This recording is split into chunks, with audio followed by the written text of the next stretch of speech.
And I'm starting, so fuck it. And we're live. That's alright. Good evening, everyone. Welcome to a political recap stream with myself and my gorgeous host, co-host. Co-hosty host? Yes. TrupsLP. Say hello, TrupsLP.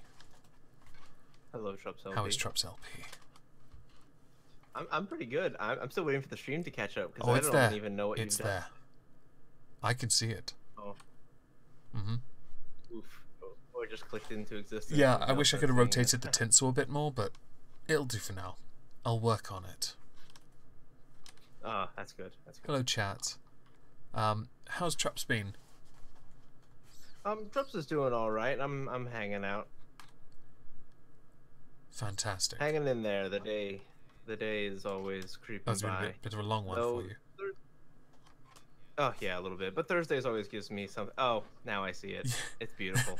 I couldn't do I had like 2 minutes. Okay, I had 2 minutes to do that. That was great. Google search tinsel PNG. Google search Christmas hat PNG. It looks like there's a tentacle around my neck. Well, if I couldn't rotate the image any further, which is a shame. I wish I could have. So I wasn't able to give it all the love it deserved. Why is it buffering on my end? That's alright. Yeah, I saw that too. It was odd. Okay. I hope it isn't buffering for everyone else. Anyway, where do you want to start? What's Trups been up to? Actually, I was going to do with that first. Pleasantries. I actually just put up a video yesterday. It was a shorter one. Mm-hmm. It was on spoon theory, which got much more deep into psychology than I expected it to originally. So that was fun. I might go into some of those more. Okay. The ones that have like psychology behind it, and maybe read off some of the studies and their applications. It's interesting. I might, if the buffering persists for everyone else, I might stop dual streaming on stream.me.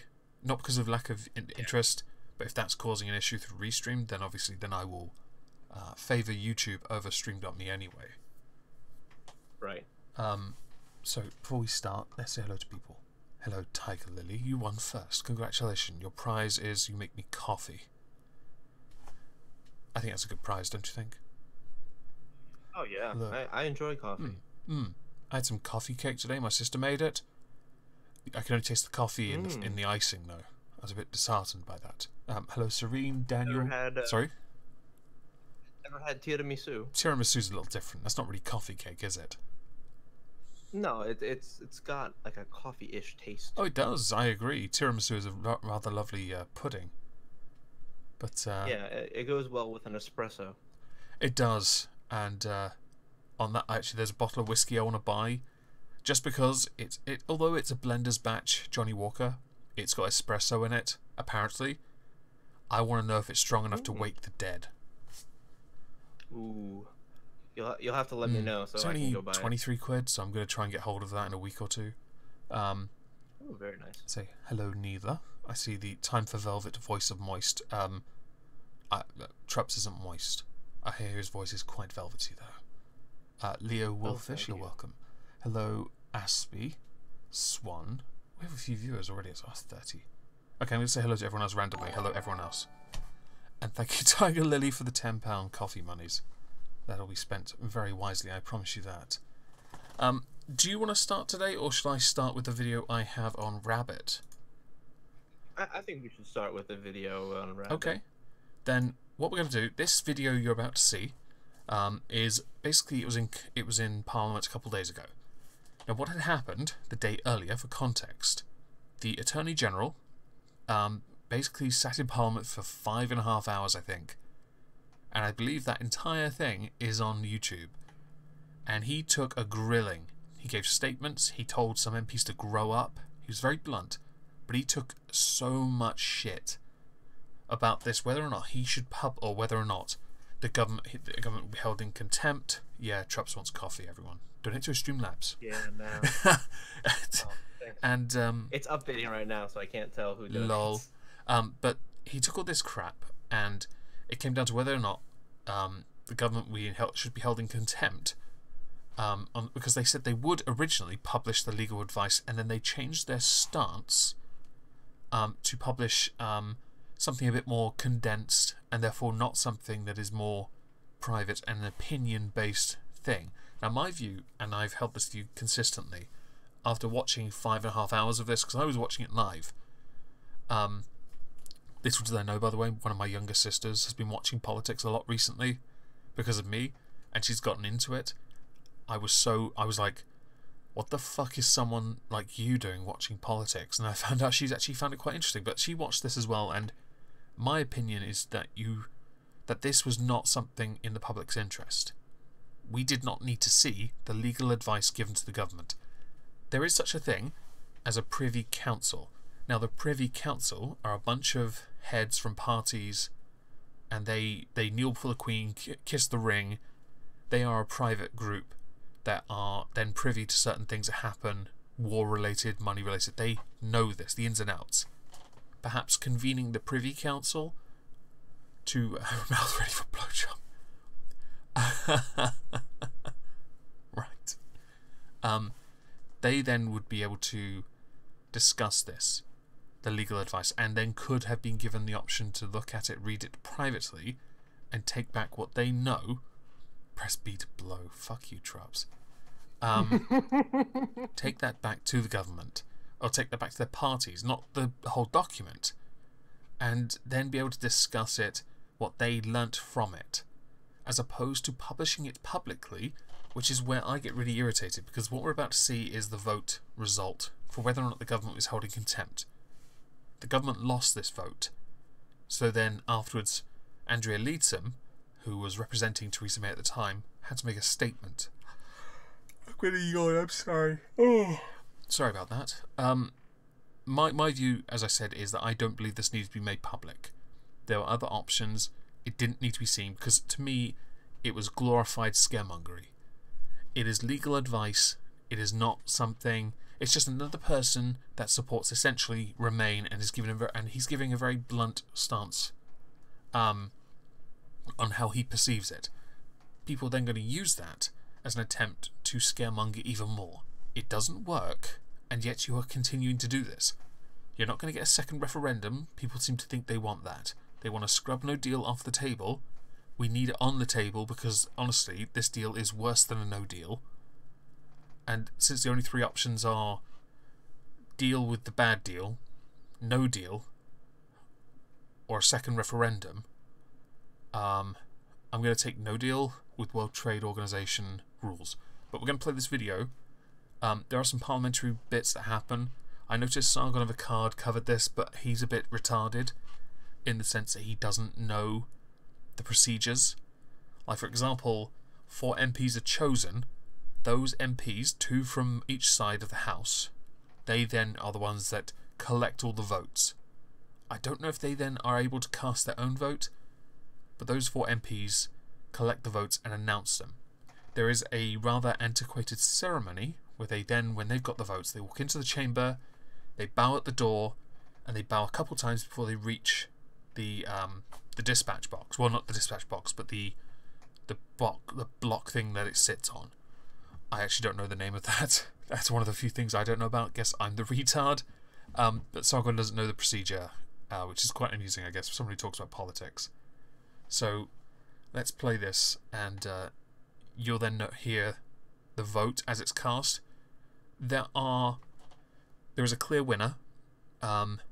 If the question was, is the government in contempt of Parliament? That is the question. So now you're going to hear the results. Order! Order! Yeah, they're the 4 bowing. Antiquated. The ayes to the right, 311. The noes to the left, 293. Close, don't you think, Trups?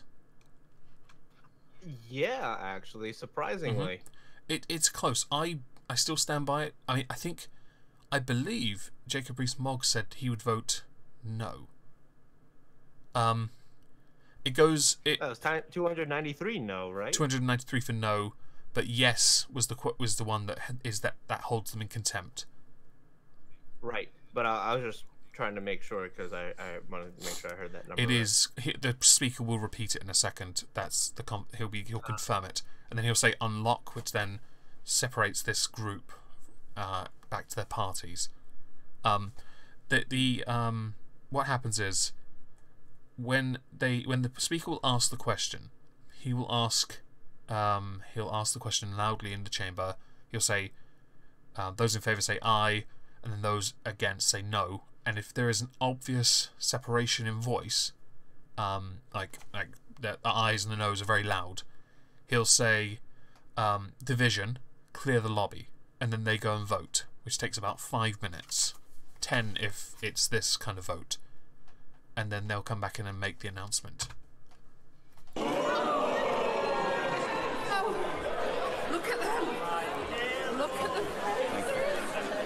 The ayes to the right, 311. The noes to the left, 293. So next we're going to get a statement from Sir Keir Starmer. He is the shadow Brexit secretary, and he's then going to make their position quite clear about this. So the ayes have it. The ayes have it. Unlock. Order.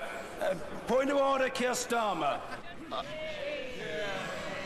On a point of order, Mr. Speaker, this House has now spoken, and it's of huge constitutional and political significance.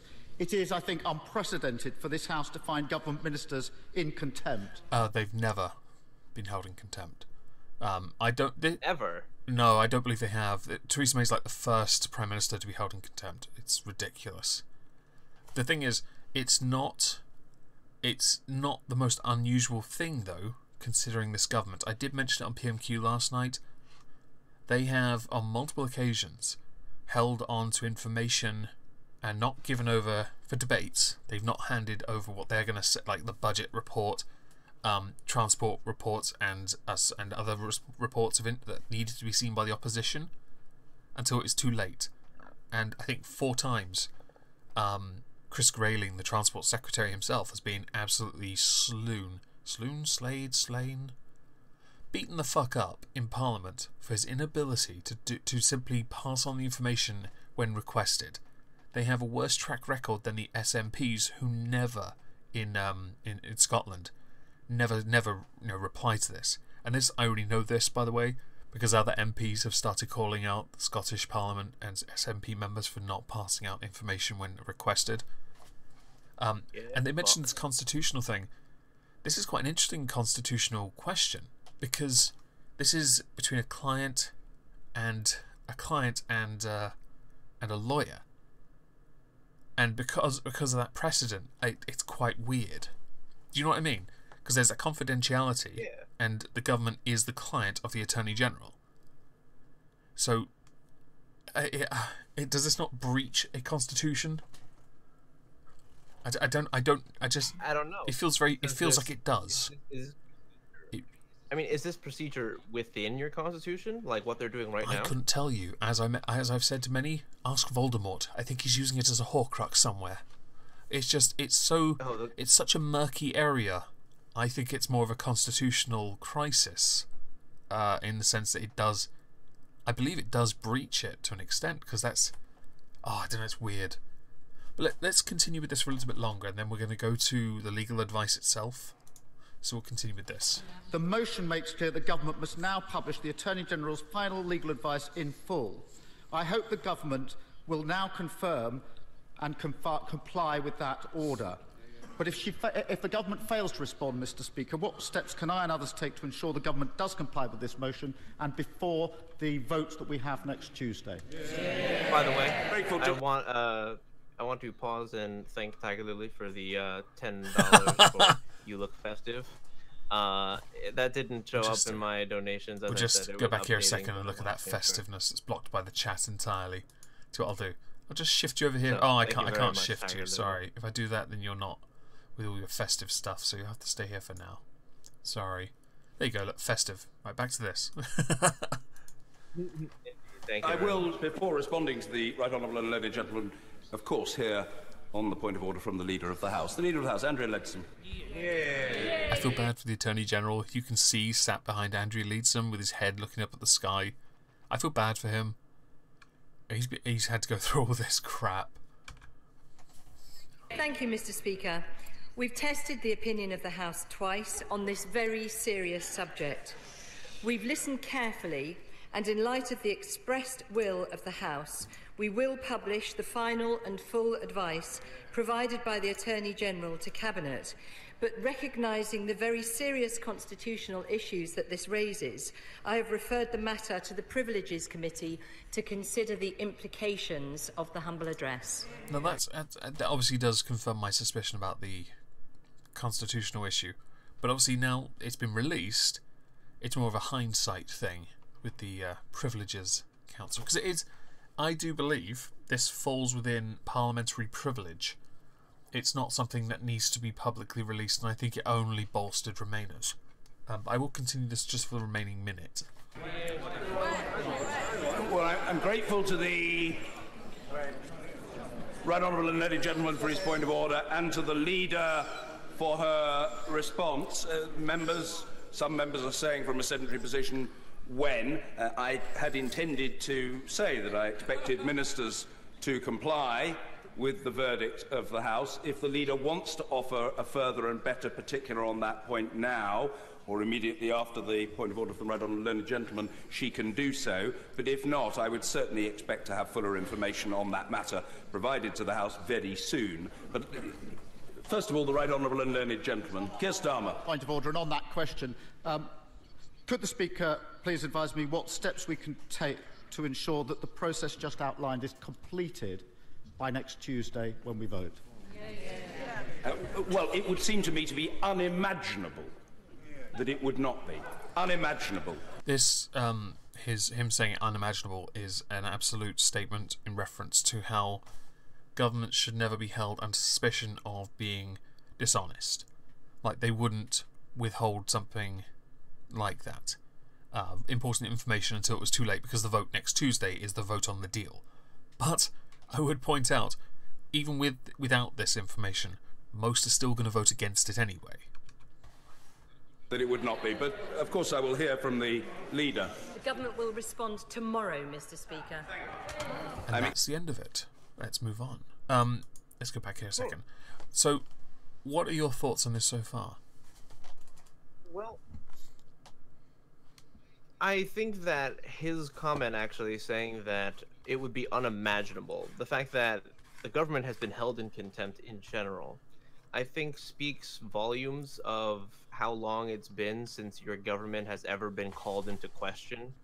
There is this running issue, as I mentioned, with them not giving information. Yesterday during Prime Minister's questions, the Scottish Nationalist leader Ian Blackford, he said he referred to the government and their behaviour and their dealing with Brexit, and then he used a turn of phrase. Now, he would have gotten away with it if he had just said inadvertently, but he said inadvertently or otherwise, and twice the Speaker had to say you have to remove or otherwise. There must be no or otherwise. There must be no question and that it comes down to the integrity of the government or whether or not they are ever dishonest. But I tend to agree with him on this one. I agree with him because they have a track record of dishonesty, and I can prove it with two people, and both are in the cabinet. One is called Amber Rudd, who resigned from her original job as the Home Secretary because she lied, and it was a big lie. Now she's back in the cabinet. The second is Chris Grayling, as I earlier mentioned, not passing over information when he was supposed to. He had actually been called out on it in Parliament many times. I believe that's him there. That might be him? I think it is. He's a bald guy, but not the coconut. Yes. I know I said that and gave directions, but I realised I wasn't on the same tab as everyone else. I've got it back on the original home scene. I will just quickly... Okay, so I think that there is Chris Grayling. If not, that is possibly the deputy. But you got Michael Gove here as well. He's very... Yeah, he's got a punchable face, I'm just saying. And the reason I brought up the comment that I did was looking at, you know, how America's politics has been going within our not a topic that I really wanted to cover today, but for example, like North Carolina and their voting fraud issue right now. I mean, hell, that's our state government being called into question right there, and that's just one of many just one recent instance of many times otherwise. It's almost tradition for Americans to question our governments. I mean, that was kind of what we were based on. That was what we founded ourselves on. So it's very interesting to see somebody almost like flabbergasted that it's even possible that the government could be held in contempt. It's a strange one. Now it's officially on record. I have to say that if the opposition want to question the government's integrity, they actually have a majority vote in Parliament, in the Commons itself, that says their integrity is lacking. So what we're going to do now, we're going to go over to the legal text itself. This is the official Attorney General's advice, which is 6 pages, so it's not too bad. I'm just going to randomly pick bits. We're going to start with... Oh, yes, I see it. Yeah. I have linked it to you. Yeah. So, introduction. This note sets out my advice on the question I have been asked as follows. What is the legal effect of the UK agreeing to the protocol to the withdrawal agreement on Ireland and Northern Ireland, in particular its effects in conjunction with Articles 5 and 184 of the main withdrawal agreement? 2. I note that the withdrawal agreement, of which the Protocol of Northern Ireland Protocol forms part, is yet to be finalised. Yeah, that's going to be discussed during the, quote, transition period, if we even get there. My advice is based, therefore, on an evolving text, which I have had to consider rapidly in light of the fluid situation. Yeah, so Occam's razor comes into effect. If I can think of the simplest solution, it's going to be, you're fucked. Now let's go down, where is it? EU perspective, mechanism, extension of the implementation period. This is the part, along with conclusion. This is what we want. I do recommend anyone that wants to read this to do so. I will link it below after the stream. I haven't linked anything at the moment, actually, because I was too busy wrapping presents and getting decorated by my niece. So, extension of the implementation period. The application of the protocol must be considered in light of the option under Article 3 to extend the implementation period. In considering whether to agree to this, the EU will have regard to the progress that has been made towards the subsequent agreement, which would supersede the protocol. Article 132 of the withdrawal agreement provides that before the 1st of July 2020, the Joint Committee may adopt a single decision extending the transition periods. In other words, the withdrawal agreement does not allow for more than one extension, which is something in Parliament many have argued about for a long time. I also want to, in a minute, I'll go to the point 30 because that actually is quite interesting. 32. One reason why the UK may wish to seek such an extension is if the parties are close to but have not yet concluded all the terms of a subsequent agreement. It may well be the case, however, noting that the transition period lasts 21 months, that all the systems required to enter into the arrangements envisaged by the protocol are not yet agreed already. In that event, both parties are likely to want to extend the implementation period, although it has not been agreed between the parties how long such a period could last. Which is where many have pointed out this could be indefinite. If, for whatever reason, an extension was not agreed, it is not clear what arrangements the party would fall back on. Yeah, in the agreements that we've seen so far, it's all been vague. The conclusion. Oh, excuse me. I'm not even tired. Oh, damn it, Meg. So, yeah, what? What? This is the yawning. Let's pretend it never happened. Finally, in considering any international agreement, it is important also to take into account the changing political context in which it is to operate, and that the solution to any essentially political question is rarely wholly or even predominantly legal. In the absence of a right of termination, there is a legal risk that the United Kingdom might become subject to protracted and repeating rounds of negotiations. This risk must be weighed against a political and economic imperative on both sides to reach an agreement that constitutes a politically stable and permanent basis for their future relationship. This is a political decision for the government. Yeah. Isn't it also a political decision for the rest of the country? Yes, but we've gotten to the stage where people only want that because they want to vote on the... Oh, fuck, that was loud. Thank you, /dash, for these 79 pence through Super Chat. That's very kind of you. My view is quite simple. There is reference in here to us with the extension. There's no indication that the backstop would ever have to stop, and it is referenced quite a lot. I can't even highlight. It's referenced quite a lot through the mechanisms. Again, thank you for /dash. Thank you. But yes, I'm going to go to the BBC here because there is... Let's ignore that. I don't care. So this article from the BBC covers some of the best parts. Okay, so this is from the 6-page document. Northern Ireland remains in the EU's customs union and will apply the whole of EU's customs acquis? I don't know how to pronounce that. ACQUIS. Is that acquis? I think it is. I'm not familiar with the word. Goddamn. Thank you, /dash.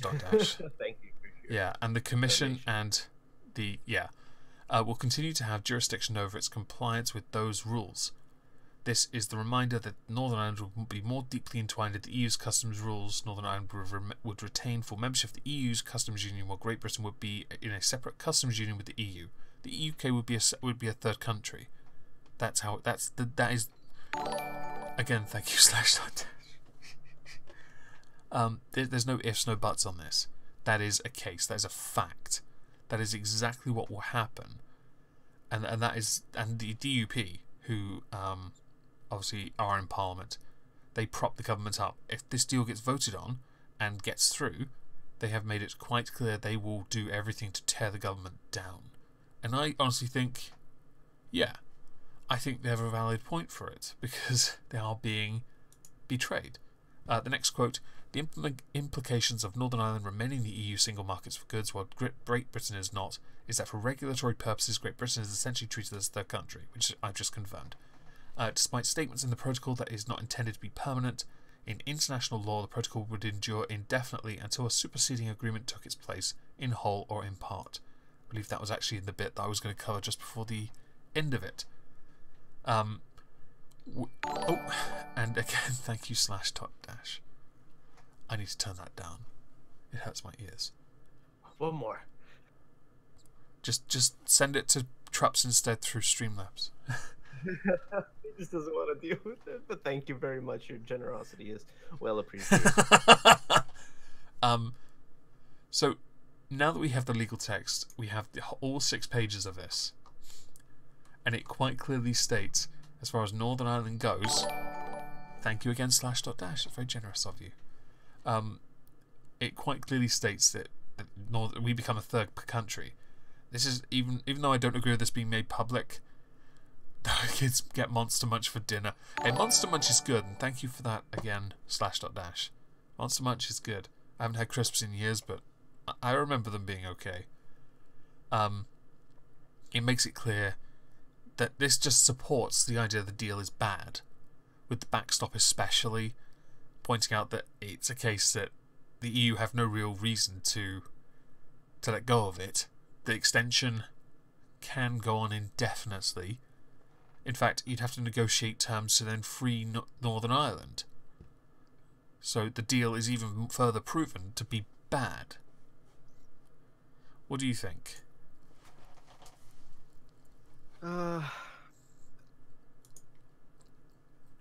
See, okay, so I was looking at the BBC one because I don't have that document that you're looking. Yeah. Oh, you do. But when you click on it, I will. You know what I'll do? I'll just link the direct one to you, because I linked you to the government page, which then you had to click on it to get to it.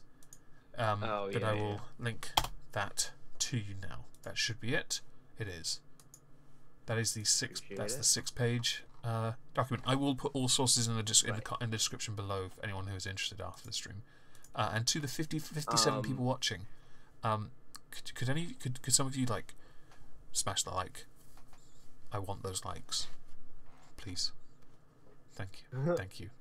That was very like. You soft can tell and, I don't do the whole Please. asking for likes thing very well. Can you tell?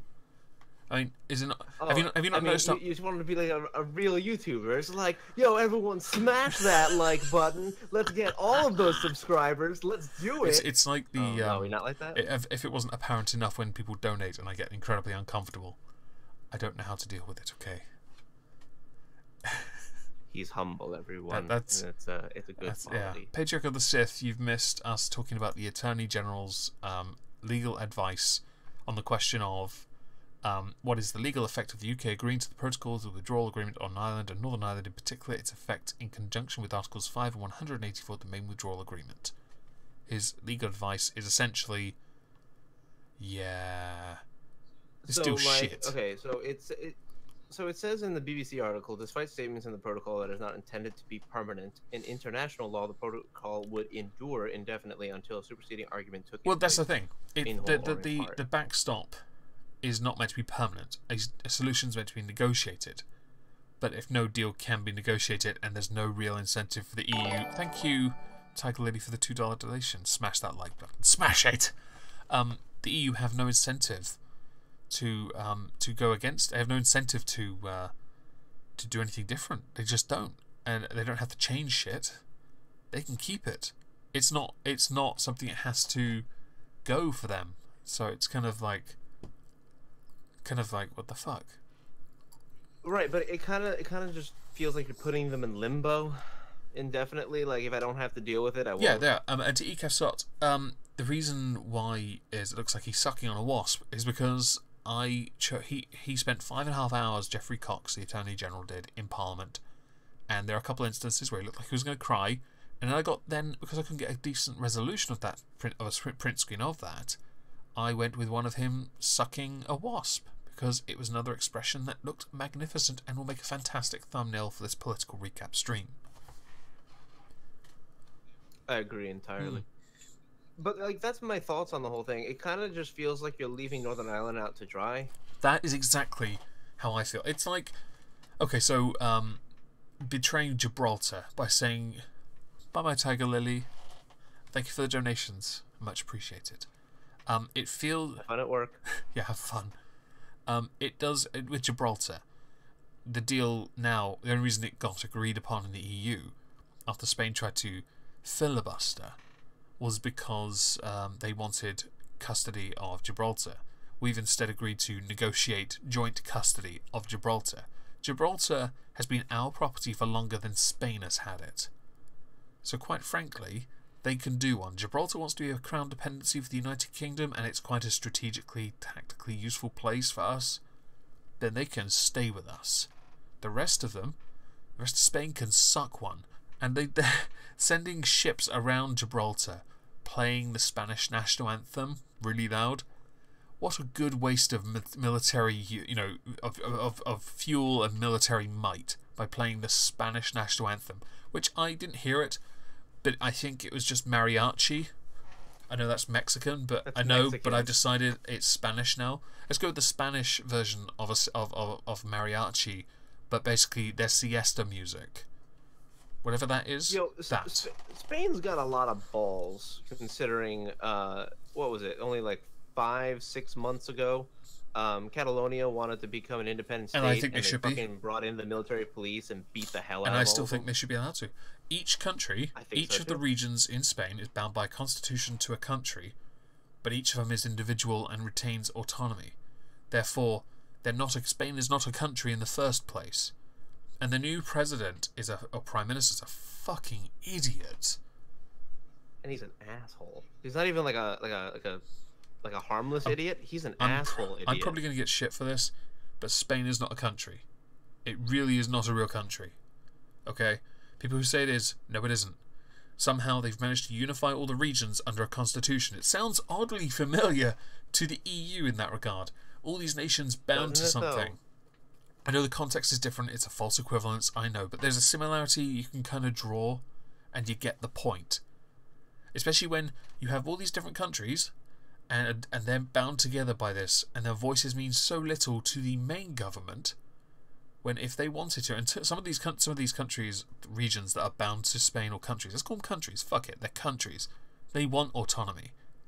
Okay, they want it, but their constitution has prohibited it. Bent as a 79p bit.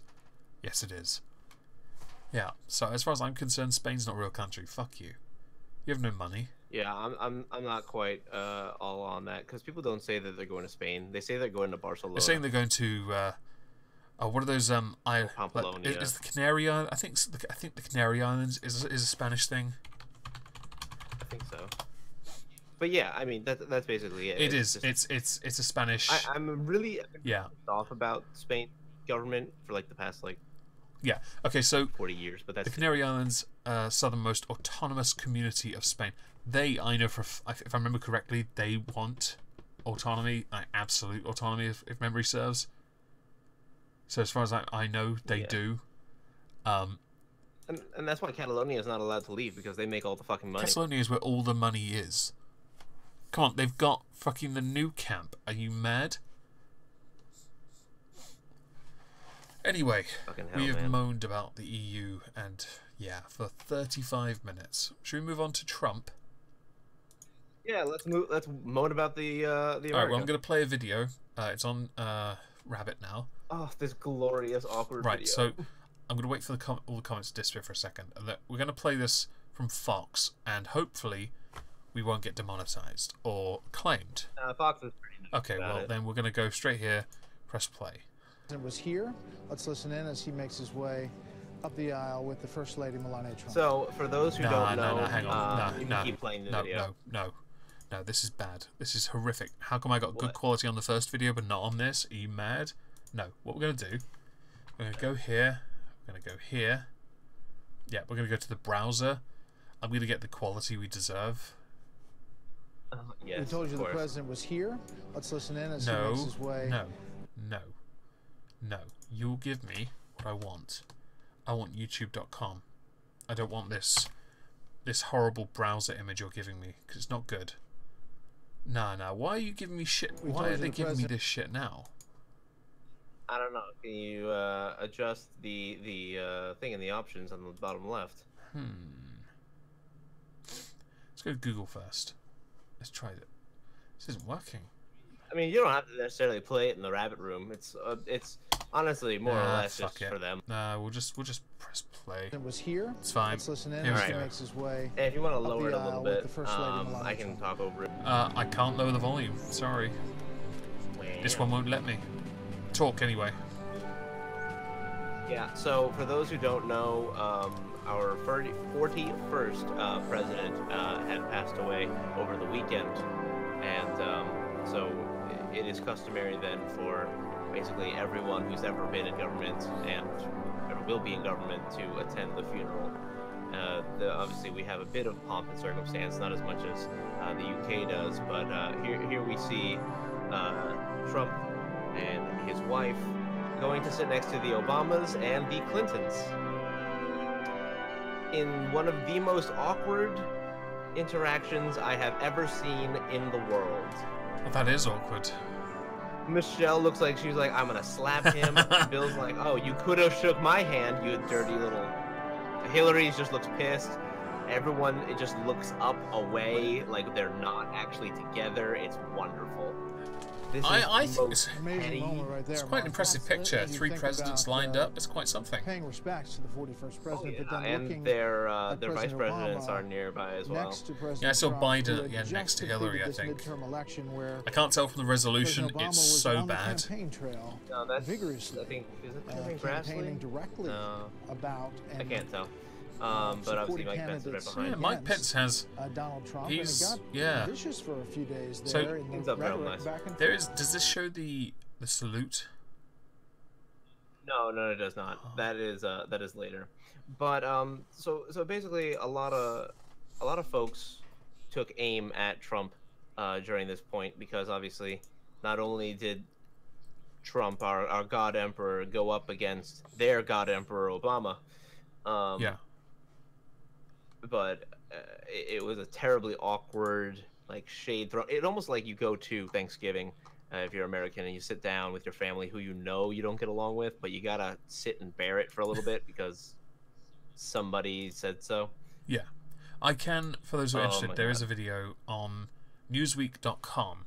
So if we go here, there is a video, salute fail, and I don't know if this is him saluting or not though. Sorry. There's a picture of it. Should be. It's only a 32-second Okay, then video. I will press... Oh, hang on. There might be an advert.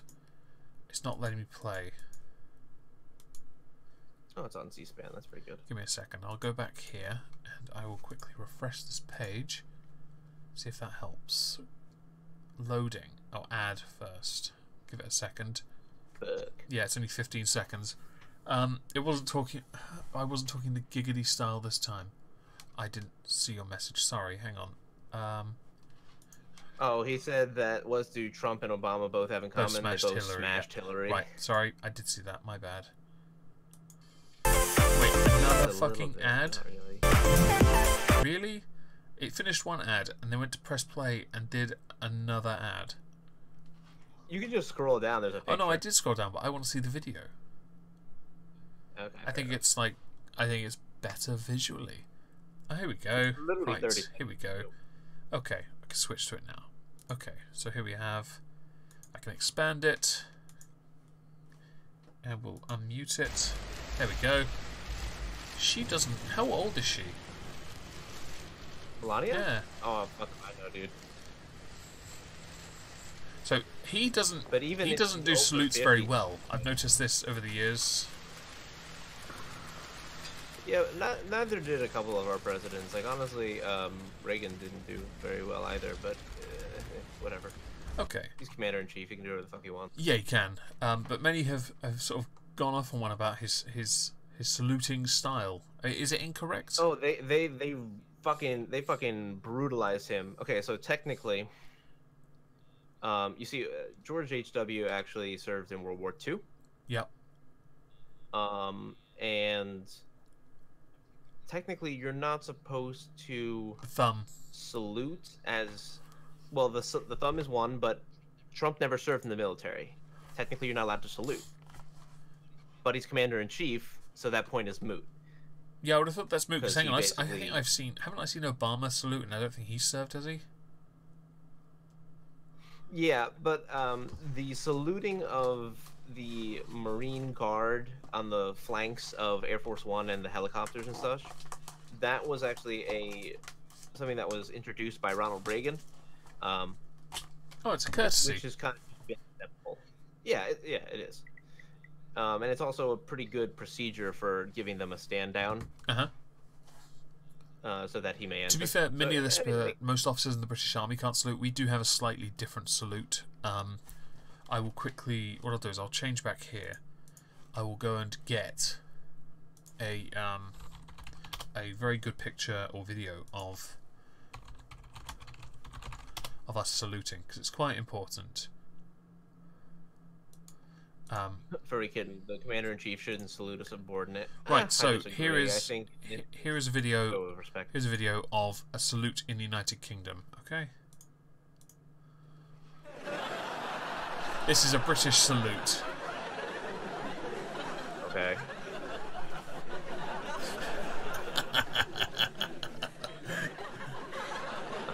So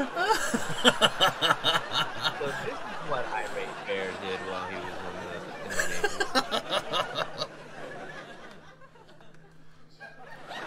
Yeah, Leo, couldn't it be said that he did the salute in honor of him because he served? That was exactly the point, and that was what I thought. There you go. There's a British salute for you. He fucked up the thumb too. Yeah, he did as well.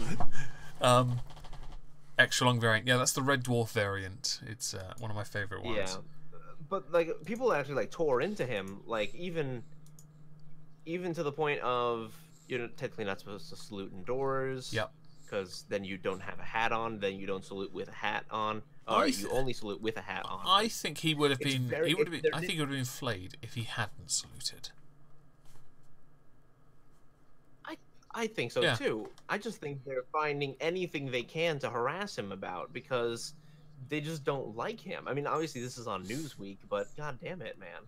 Look at all the fucking tweets that are attached to this article. I did notice. Okay, so I'm reading some of the tweets below. I will go them quickly. Here we go. Air Force being sent to #George H.W. Bush's body. Bush is staying at Blair House's protocol, so real Donald Trump gets no kudos for that.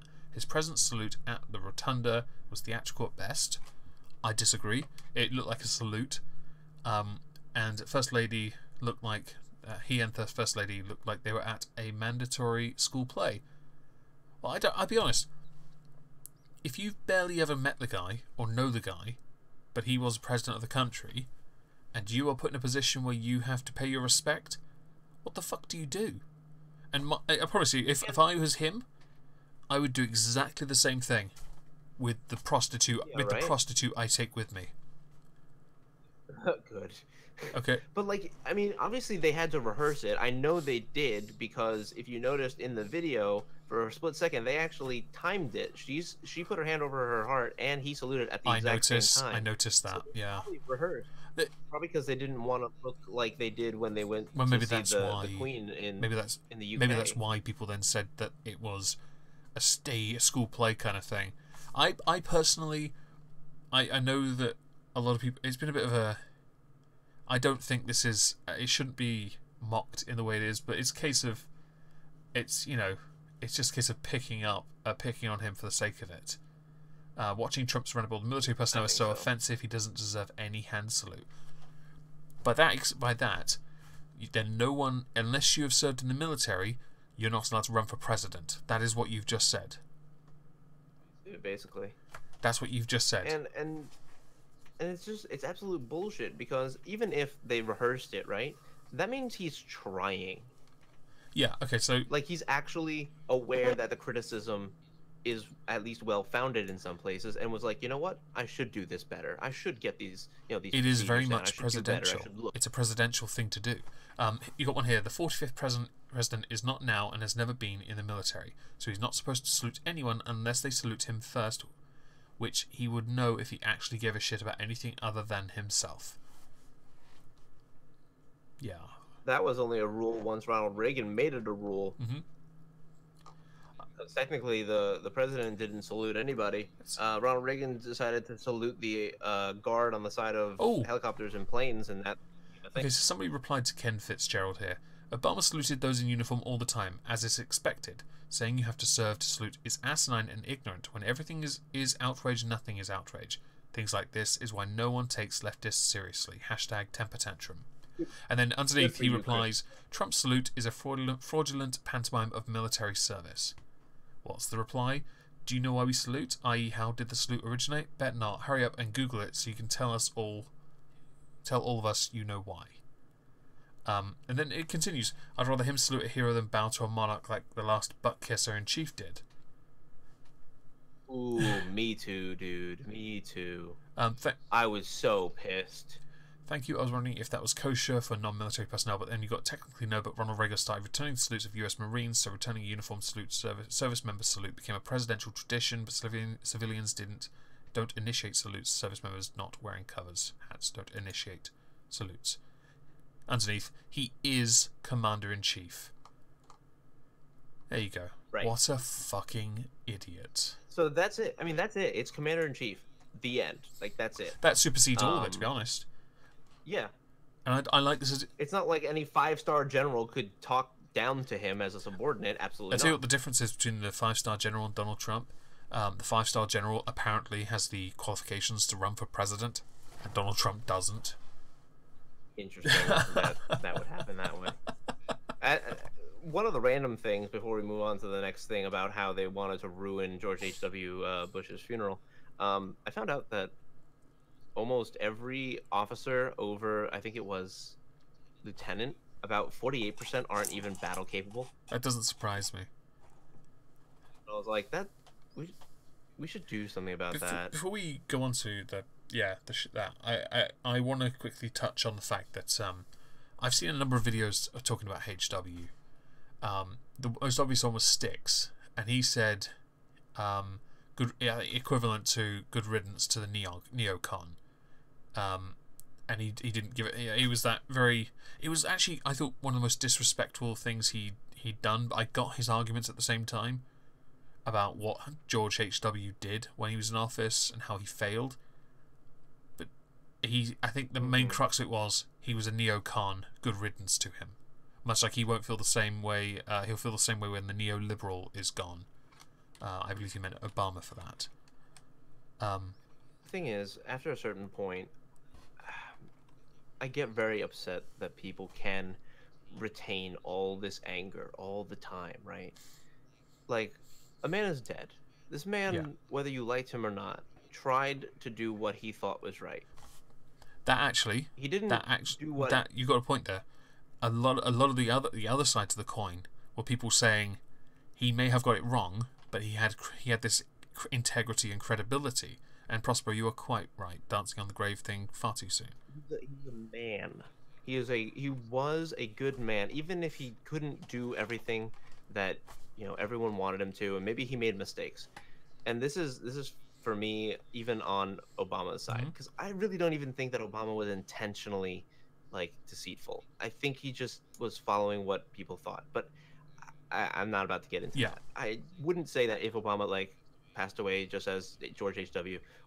Would I be dismissive of good riddance? No. I mean, he's still a president, and if you truly feel as if you're an American and a nationalist, you still will put your take your hat off and pay your respect. Yeah, and Jacob, you are quite right. I'm not going to say any president's innocent. I'm sure he made many mistakes and was shady. I'm not questioning that because I'm British. I don't really care. I just think it's quite interesting to see happen. But I did see a lot of people talk about how he was a good person and how he was just trying to do good things, and they tried to portray that in a way to denigrate Trump, which is where we're going to go now to finish up. Right. So I've got the Fox News article. Is that the one you want? Actually, can you pull up the Huffington Post one real quick? Because this one touches on something else before I jump into the Fox. Yeah, let's pull that up. There we go. Here we go. Every president recited the Apostles' Creed except Trump, and people definitely noticed. What is the Apostles' Creed? So the Apostles' Creed is a statement in early Christian belief, usually Catholics and Lutherans nowadays, but it is also used by other denominations of Christian belief. So I would assume he's not one of those. He is. He's a Christian. He is I believe he's a Baptist? Oof, don't know. Baptist or evangelical? Not sure. Somebody correct me in the chat. But the purpose is basically it's reaffirming belief in your religion as you speak. It's almost like the Pledge of Allegiance. If you Just before we continue, Aspie, Stick said the same thing when McCain died. He did actually. It's quite impressive how quick he hops on it, and he's been consistent in just shitting on dead people. I'm not really interested in that. I'm not going to do it on my channel because I think I don't know, something about it just makes me think even I mean borderline dictate. I think the let's go with the when Voldemort dies, I'll definitely shit on his grave. But I'll stay away from I'll stay away from the rest of them unless I know enough about them. When Castro, when Fidel died, I was happy. When Raul dies, I'll be happy. But that's personal. Okay. Oh, apparently, according to the tweet scrolling down in that article, he is evangelical. Oh, he's evangelical. So that means he should be reciting it, yes? Nope, actually no. Oh, in that case, he's fine. That means he shouldn't. Then it's fine. He's not doing any. Right. It's just a lot of these people don't actually necessarily care about the nuance of the Christian and all their sects. Because, well, obviously they probably don't have faith in their life, and whether you choose to have faith or not have faith, for those who do, they will practice as they please. Yeah. And it's not anybody else's business to tell them how to practice, unless they're hurting other people. Well, but don't you know presidents are held to a higher standard, and therefore they must do everything, and look good doing it. Oh, you mean like Barack Hussein Obama reciting the Apostles' Creed? Yeah. That pesky neoliberal. What is this? But yeah, I wanted to point out that here's just another example of people just taking anything that they can and just tearing into Trump again in a funeral. What the fuck? I agree. IR best prayers are the silent ones. I like this one. It's so weird that Barack Obama, the quotes Muslim, knew all the words of the Apostles' Creed, or he was reading from it. And Donald Trump, like, the evangelical hero, didn't know any of them and didn't even bother to read them. Well, he doesn't have to. So in that instance, does religion supersede protocol? I'm curious. Technically, it should. With a certain condition that it doesn't interfere with your duties. But like, if you go to church on Sundays, yeah, you're gonna go to church on Sundays. But I mean, come on, they just changed the fucking translation of the Apostles' Creed within the last like 5 years because they wanted to be more correct. So I'd be a little rusty on it myself, and I haven't been to church in a while. I've never been to church. The man that Trump spent years calling a Kenyan-born Muslim recited the Apostles' Creed and Lord's Prayer, but Trump and his third Slovenian-born wife did not. That, by the way, is misleading because where the comma is. First of all, Trump retracted the Kenyan-born thing years later, and saying his third Slovenian-born wife implies that his first two were also Slovenian-born. The comma is in the wrong place. Yeah. Alright, now we can hop into the Fox article. Yeah, let's go there. Media elevate Bush in death, uses his passing to denigrate Trump. Yes. Alright, so we scroll down to the first little part. The outpouring of affection and gratitude of George Herbert Walker Bush raises two fascinating questions about our media and political culture. Is the praise for the 41st president driven in parts by attempts to disparage the 45th? I will answer that quickly, and I say, in today's day and age, absolutely. Because remember, Bush was a Republican. Trump is a Republican. Republicans are bad, but not as bad as the Orange Man. And, okay, so, and how is it that a decent man so widely celebrated in the wake of his death was often depicted as a weak and passive president? I mean, yeah, that was one of the biggest problems that people had with H.W. Bush, but that was also a little bit before my time, so I can't say necessarily from my memory. You get 4 years to make an impact, to do something.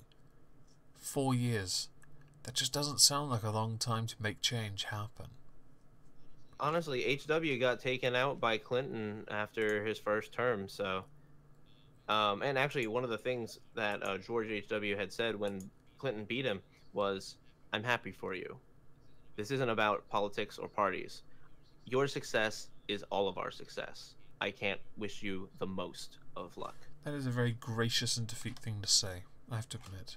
Yeah, I would say so, and that's why I really get upset when I see just people just bitching. Just gotta say, if Clinton had then after he heard that, shook his hand and went, "Yeah, I beat you, motherfucker! Get the fuck out of my Oval Office! I've got a blowjob to get." That would have been absolutely hilarious. A little apropos, yeah. Yeah. Is there another part of the article you'd like to continue with? No, that's about it. I just really wanted to touch on all the different aspects of at least where the media was disparaging Trump, and then how people are very much aware of what's happening. Yeah. Right now, it seems Fox is actually quite on point with a lot of the reporting of the media, because they don't have to be self-reflective. They just have to be critical of the opponents, and they'll gain views because of it. It's a very interesting actual political game that Fox is playing with other news networks, if you want to think about it that way. Okay. My view, as far as the whole thing goes, my view is simple. Trump can't win. Rest in peace, George H.W. Don't know who you are. I thought it was George W. I got confused. I'm British, though. No, it's his father. The only salute that matters is the Red Dwarf salute. And the EU can suck my large noodly appendage. That's about all I really wanted to cover today. You have anything else? Nope.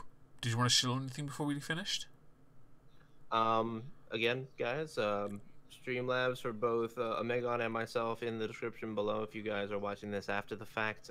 We still like to see those donations. I was a little disappointed in the lack of art that Omegon had on his Twitter. So I need to maybe, check that. I did look through that. Yeah. If there is art and I didn't notice it, I'm gonna blame him. Yeah. But otherwise, guys, I blame Dobby. Yeah, keep doing. Oh, lol. I saw that change, by the way. Yeah, I'm gonna just finish on this. On my server last night, someone pointed out that someone who plays 7 Days to Die is basically exists in the kitchen as a helper, so her name should be Dobby, and so I changed her name to Dobby. Yeah, that's about it really.